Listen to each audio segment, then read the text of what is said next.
So yeah, really exciting time. Life was good, things were happening. And we had a second baby a couple of years later. We were living down in the Dolmead, some of you might know it. It's a wonderful little red brick area by the station in the middle of town. And it was a really kind of funky area back then, a mixture of social housing and sort of affordable rent. Imagine that. So it was quite a creative sort of vibe around there. And I was probably having one of the happiest times of my life. It was absolutely so exciting and gorgeous. But sadly, around this time, between our daughter being born and our son, my mother-in-law over in Germany had some quite serious heart problems. They had to do major bypass surgery on her, and which went okay, but we didn't know, how she was going to fare after that. She decided, and my father-in-law decided, that the family home where my wife and her brother and sister had grown up was really too much for them now. And they said, look, we want to move into a little flat. Why don't you come and rent the house? And we'd always thought at some point we'd go and live over there because we wanted our children to be in touch with their German heritage and learn the language and explore all that. And it's a great opportunity for me as well to go and live somewhere else. But it was it wasn't when we were expecting it to happen, and I took it really badly actually, because I was wrenched out of the situation where I felt like I'd kind of found a place where I fitted in and wanted to be, and then suddenly was taken away from that. So, and you can imagine, there we were with two little ones in the house over in Germany, and there was slamming doors and stamping of feet and tantrums and yelling. They were fine. No, I was a bit of a disaster. And then I started worrying, because thinking again about, excuse me, about these cycles and how we pass things on. I started worrying. Oh dear, someone else might have to take over in a minute. I started worrying about the influence this was going to have on our little boy, because our daughter had had 2 years during which I'd been about as calm as I ever get, which isn't very calm, but I was really making an effort, and I was being positive, and I was trying to take people like my friend Alistair's example and be supportive for my wife and everything. And now, during the first 2 years of our son's life, the formative years, I was a bloody disaster, and I was losing my temper, and it wasn't, I'm not proud of it, it wasn't good. And I genuinely thought, oh shit, this could be history repeating, because I'd had a pretty dysfunctional relationship with my own dad, and I thought, am I going to pass this on? Is this going to perpetuate itself? But what happened was, one day, my boy, Florian, gave me a very strong signal that actually things were okay.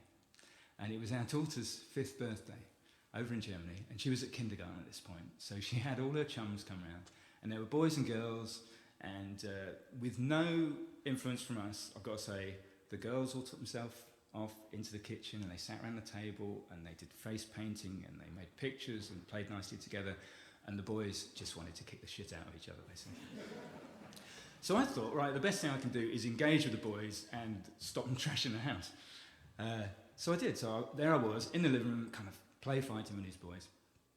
And so these are 5-year-olds. Florian's 3 at the time. He walks in the door.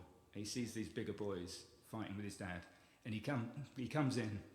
And no joking, he fights them off. And I'm actually welling up now thinking about it. And I thought, bloody hell, I can't have damaged him too badly, because, he's prepared to put himself on the line for me. So I wrote a song about it. And this song is called Night in Tiny Armour.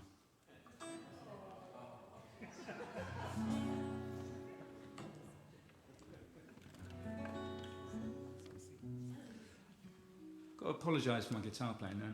Like I say, you get to the end of the night, you're full of adrenaline. It makes no difference to me. I'm still a shit guitarist.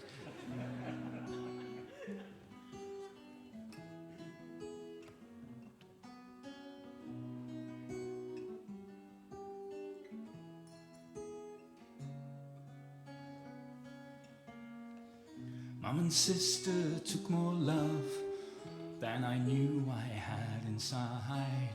Loved up, blissed out and happy, just to enjoy the ride. I waited for the feelings to come flooding through my bones, but they were overshadowed by the pain between our homes. But who is this little man who makes me laugh until I cry? Strong beyond your size, proudly standing by. And if anyone should hurt me, bravely attack my hammer.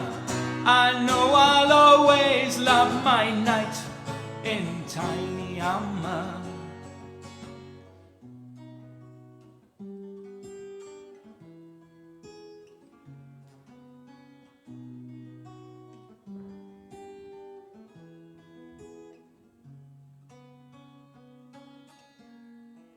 Oedipus sure is complex, don't pretend to understand, but you can't ignore the context. Wanna hold your mama's hand. And though we may be rivals until the bitter end, when it comes down to survival, on you I will depend. 'Cause you are this little man who'll fight for me until I die. Strong beyond your size, proudly standing by. And if anyone should hurt me, bravely attack my hammer. I know I'll always love my knight in tiny armor. My knight in tiny armor. Oh.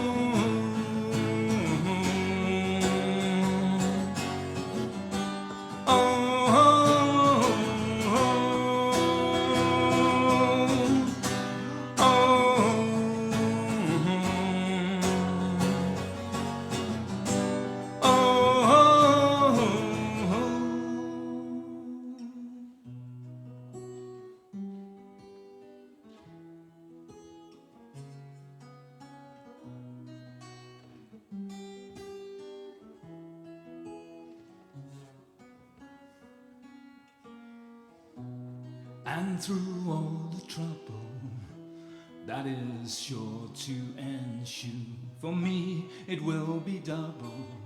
Had it with my daddy too. But you can be grateful for the proud name that we gave you. It would have been just hateful to have been a boy named Sue. 'Cause you are this little man who'll fight with me until we die. Strong beyond your size, proudly standing by. But if anyone should hurt me, bravely attack my hammer. I know I'll always love my knight in tiny armor. My knight in tiny armor.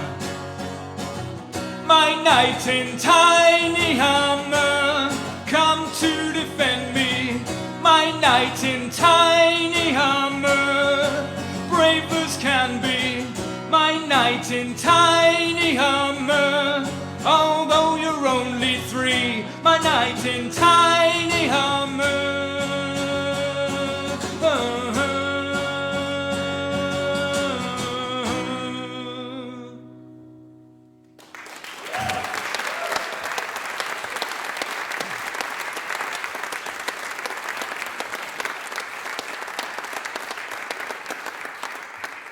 I'll tell you what, it's a good thing I didn't mess him up, because he's now bigger than me and a black belt in karate.